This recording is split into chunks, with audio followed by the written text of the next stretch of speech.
A nova temporada do podcast Nossa História.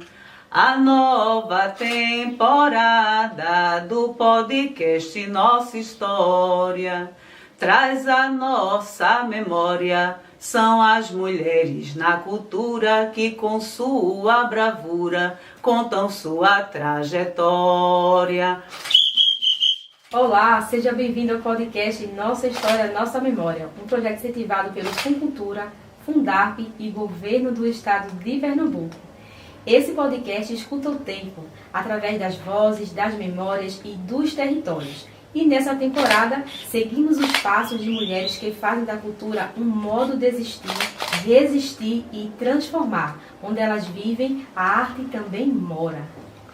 Eu sou a jornalista Josi Marinho, produtora cultural, natural da cidade de Carpina, na zona da Mata Norte de Pernambuco, e trabalho há mais de 10 anos, contando histórias do nosso povo, no rádio, na escrita e agora aqui, no podcast, porque preservar a memória é também cuidar do nosso futuro. Hoje, a gente chega ao município de Vicência, na zona da Mata Norte de Pernambuco. E quem nos recebe é Cristiane Maria de Oliveira Silveira, ou como é conhecida, Mestra Cristiane Mota. Professora por formação, mestra de maracatu por paixão e ancestralidade. Cristiane é símbolo de força feminina na cultura popular. Ela conduz com voz firme e poesia na alma o maracatu Estrela de Jaci, um cortejo infantil que é resistência, tradição e transformação. Mas essa história começa bem antes. Cristiane cresceu na zona rural de Vicência, cercada pela cantoria dos mestres violeiros que seu pai recebia em casa. E desde cedo aprendeu que o saber não mora só com livros, mora também nos versos, nos tambores, no chão batido da comunidade. E foi da sala de aula que ela partiu para a manifestação cultural, criando com seus alunos e alunas o Maracatu Estrela da Jaci, dentro da Escola Municipal Jaci Estelita Guerra, do Egimbu de Vicência. O que era uma atividade pedagógica virou missão de vida, e ela, sem medo, assumiu o lugar de mestra. Obrigada, mestra Cristiane, por nos receber aqui neste dia tão especial, nesta temporada do podcast Nossa História, Nossa Memória, a senhora que tem uma história inspiradora para compartilhar conosco. E já queremos lhe perguntar, quando foi que a senhora percebeu que o maracatu também era um lugar para a senhora também estar atuando? A partir do meu trabalho na sala de aula, com as crianças, quando eu utilizava o maracatu, não somente os versos do maracatu, mas da ciranda, do coco, do violeiro, para trabalhar os conteúdos e dinamizar melhor essas aulas e dar evidência à cultura popular, à poesia popular. E como foi a sua infância aqui no município de Vicência? Que lembrança a senhora traz na sua memória dessa fase inicial da sua vida? Minha infância foi na zona rural. Eu, como diz o ditado, nasci e me criei no campo. No sítio Boa Esperança, e lá eu convivi, era uma comunidade, um sítio de família, então a maioria das casas eram familiares, então eu convivi com meus primos, primas, tive aquela infância de ir para a escola caminhando, a escola ficava no Engenhimbu, próximo ao sítio Boa Esperança, e aí a gente tinha aquela rotina de estar em casa, de brincar, de ir para a escola, tudo na zona rural. O seu pai organizava encontros de violeiros. E como era conviver com essa poesia falada desde a infância? Inicialmente, né, quando eu era criança, ficava apenas admirando quando eles chegavam para participar. Né? Na minha casa, o meu pai também tinha uma venda, como se chamava naquela época, e aí nos finais de semana costumava fazer essa cantoria de viola.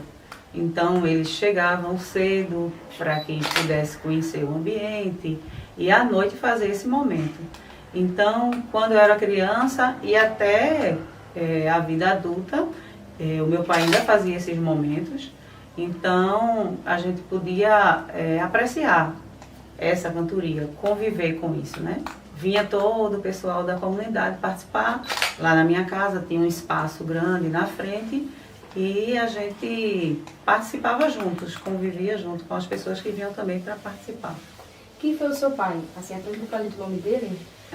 Meu pai, Sebastião Mota, ele era um grande admirador da cantoria de viola e desde a minha infância mesmo eu convivi com esses momentos, porque ele era agricultor, trabalhava lá no campo, tinha essa venda e vivia do comércio também dentro da comunidade e fazia esses momentos nos finais de semana.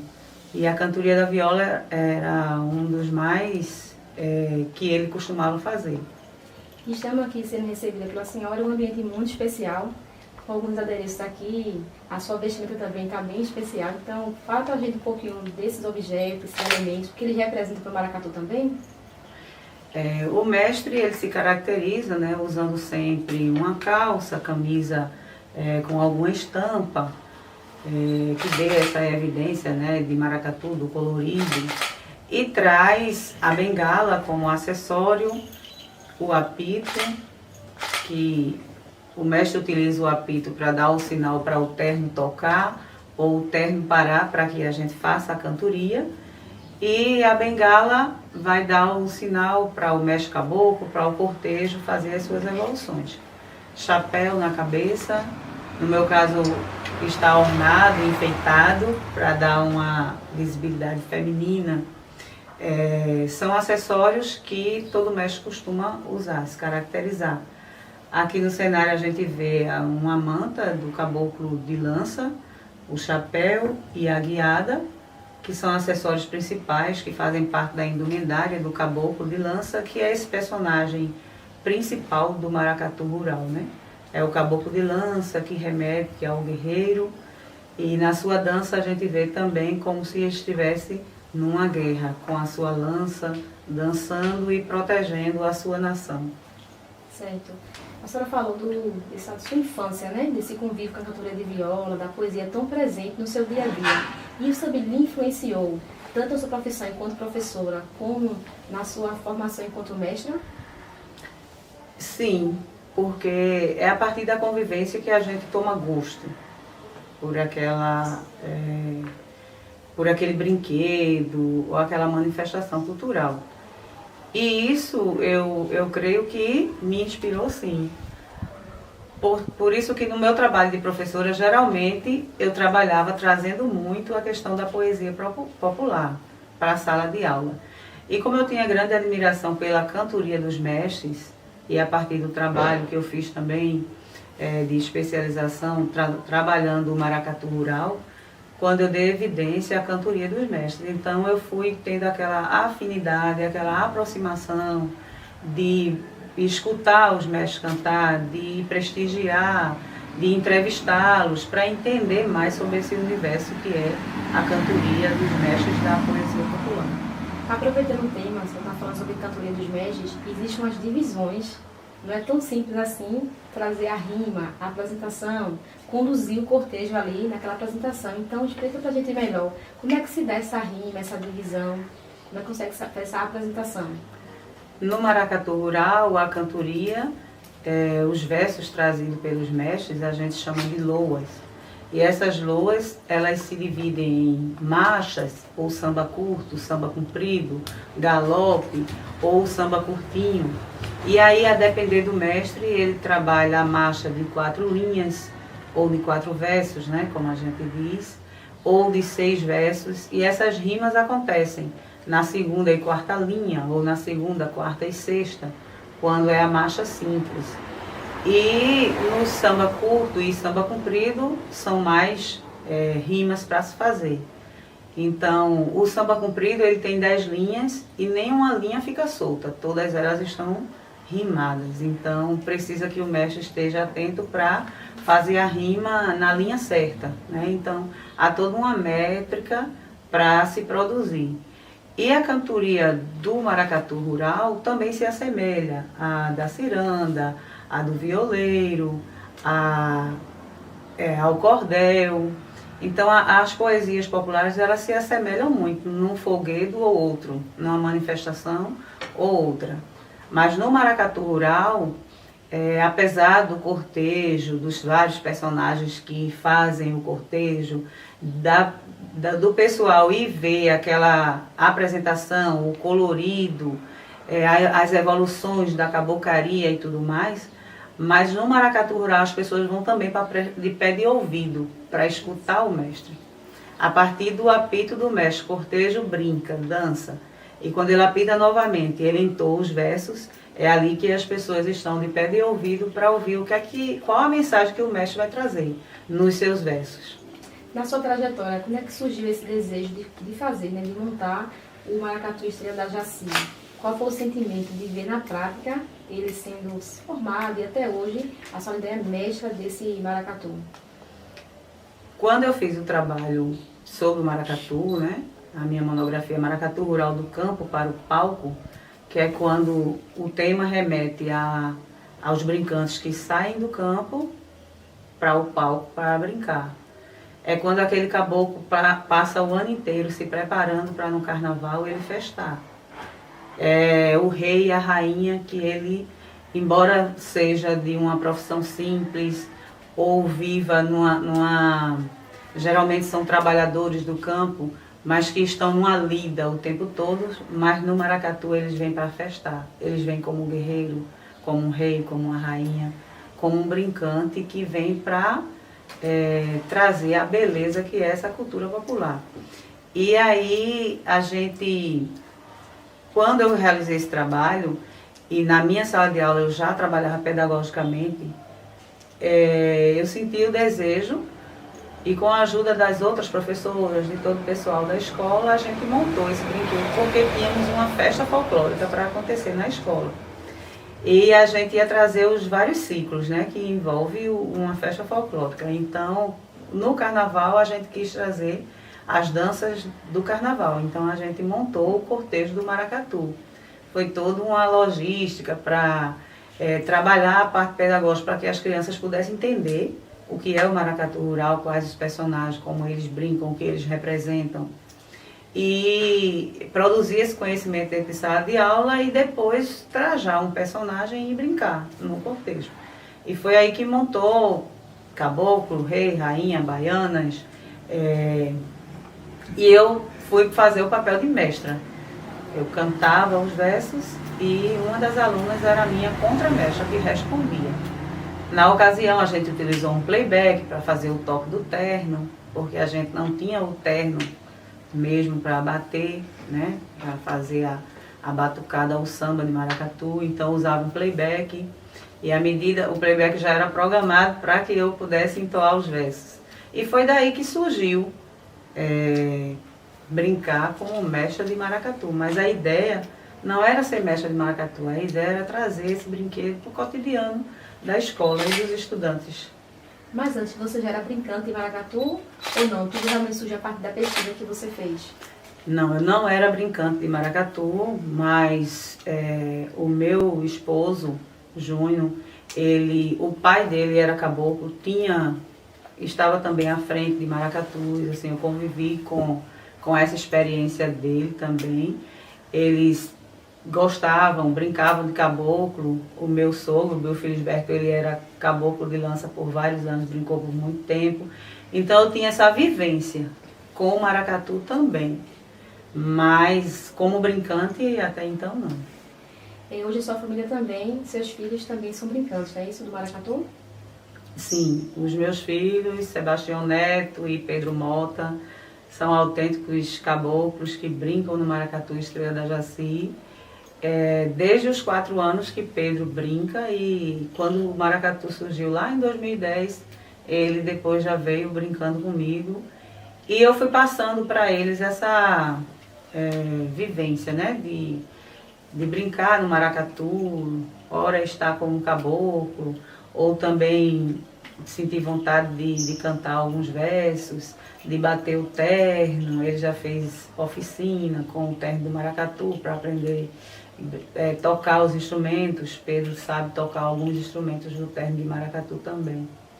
A partir dessa experiência com o Maracatu Estrela da Jaci, surgiu o convite para você também estar sendo mestra do Coração Nazareno, lá de Nazaré da Mata, que é um maracatu 100% feminino, um destaque em todo o Brasil. Então, como foi essa experiência? Relata um pouquinho pra gente esse convite, esse desafio. Agora tudo foi novo para você.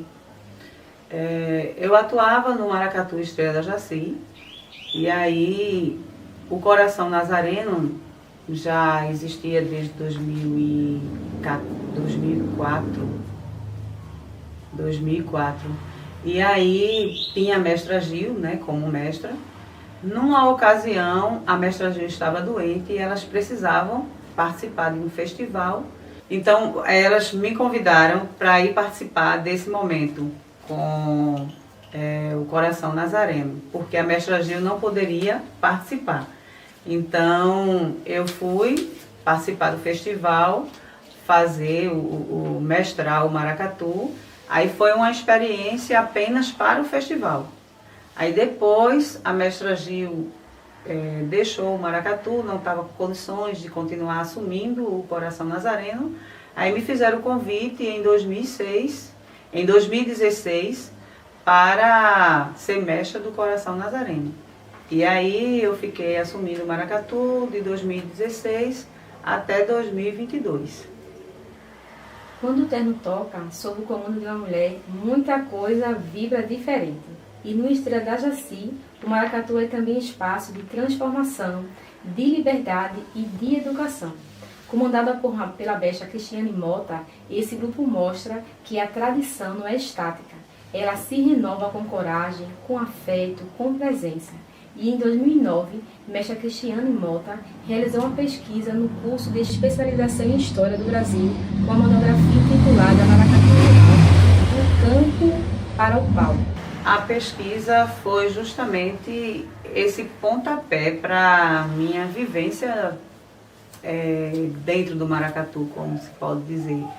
Porque aí, para fazer a pesquisa, eu precisei ir ao encontro de maracatuzeiros, entrevistar os mestres, mestre João Paulo, e ver as brincadeiras, né, as apresentações deles, escutar os CDs que eles já tinham gravado para entender melhor a cantoria, ler mesmo as teses, os livros que tem sobre maracatu rural, para entender mais. E aí a pesquisa foi justamente que me fez entrar nesse mundo do maracatu rural, que muita gente diz, uma vez que você entra no maracatu, não sai mais.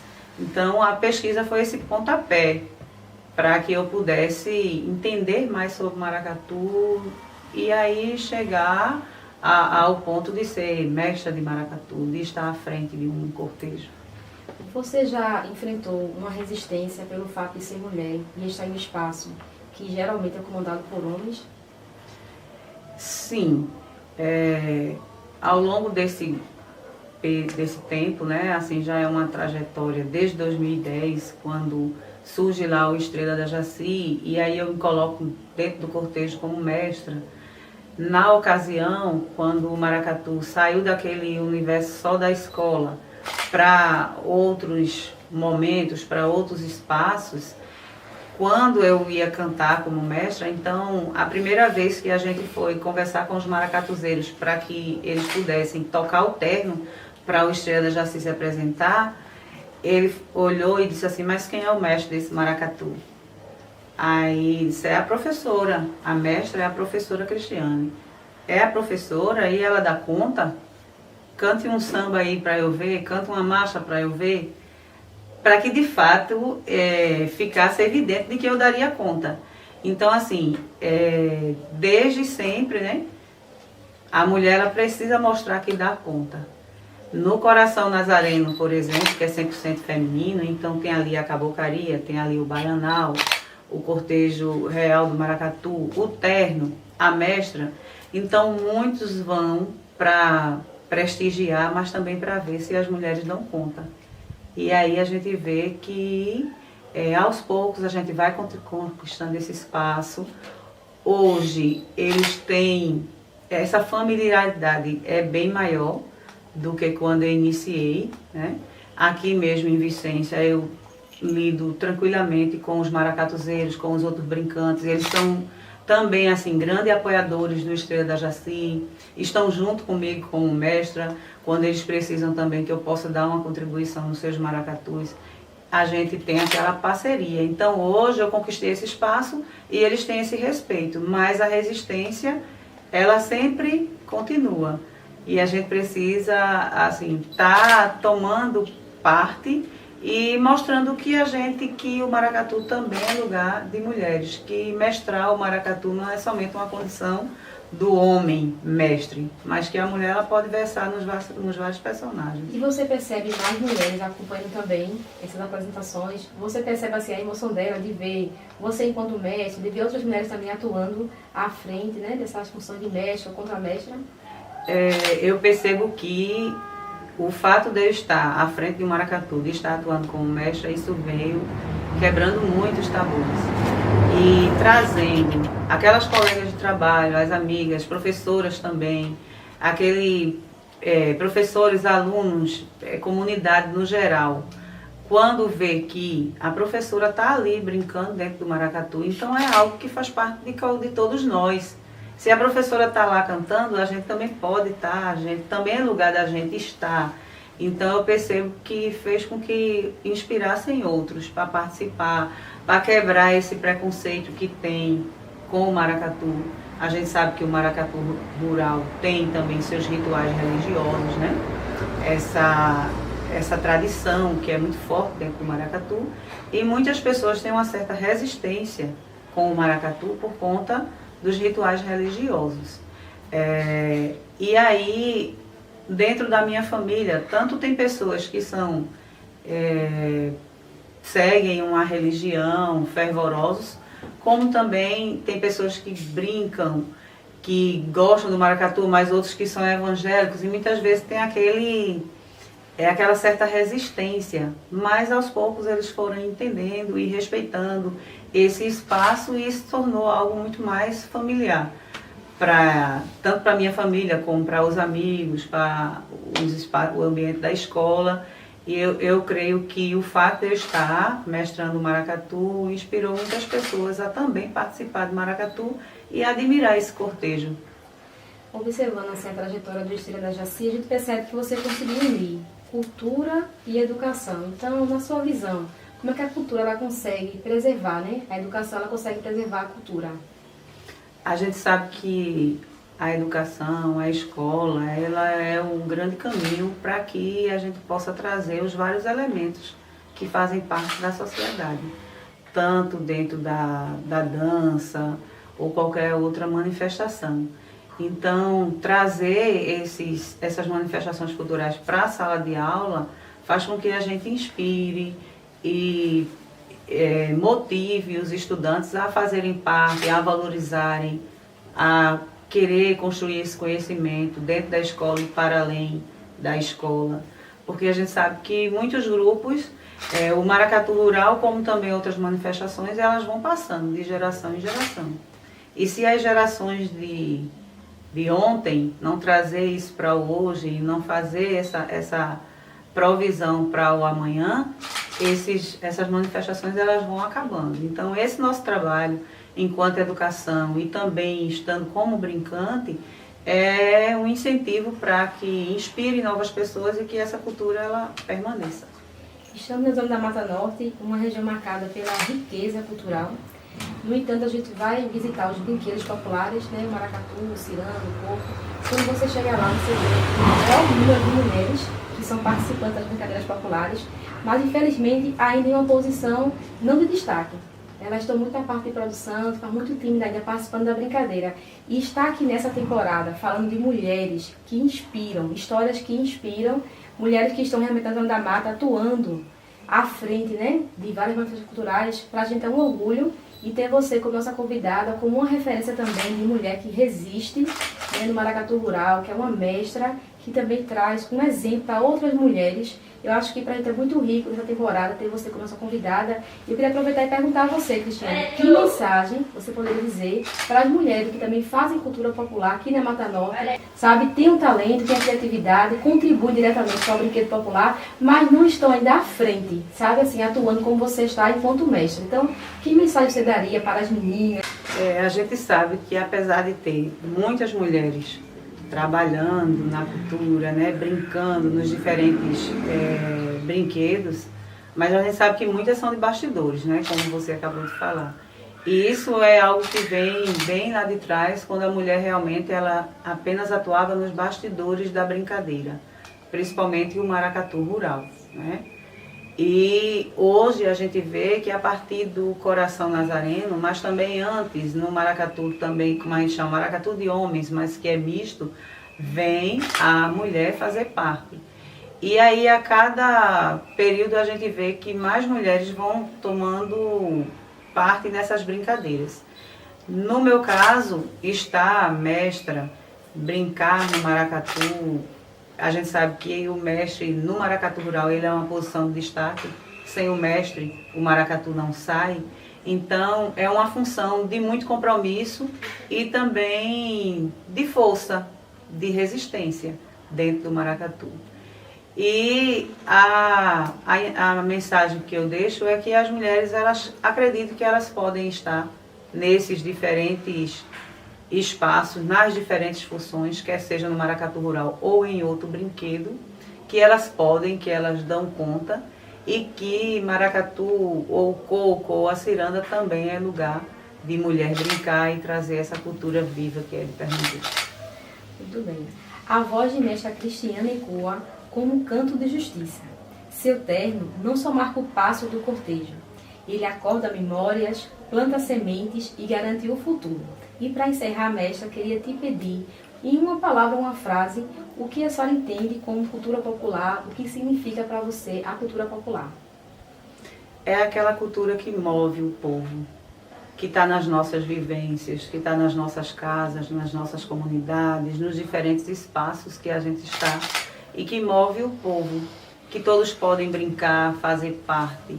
A cultura popular, ela pulsa forte nos corações de quem está no campo ou depois da migração do homem do campo, chega nas cidades. Então, a cultura popular ela é viva no povo. Muito obrigada pela sua participação aqui no nosso projeto, no nosso podcast. Eu que agradeço a oportunidade de estar fazendo esse podcast, trazendo, né? É uma oportunidade da gente estar trazendo a importância da participação feminina dentro dessas manifestações culturais, sobretudo o maracatu rural, que é símbolo de pernambucanidade. Esse foi o Nossa História, Nossa Memória, uma produção que escuta as mulheres que fazem a cultura acontecer.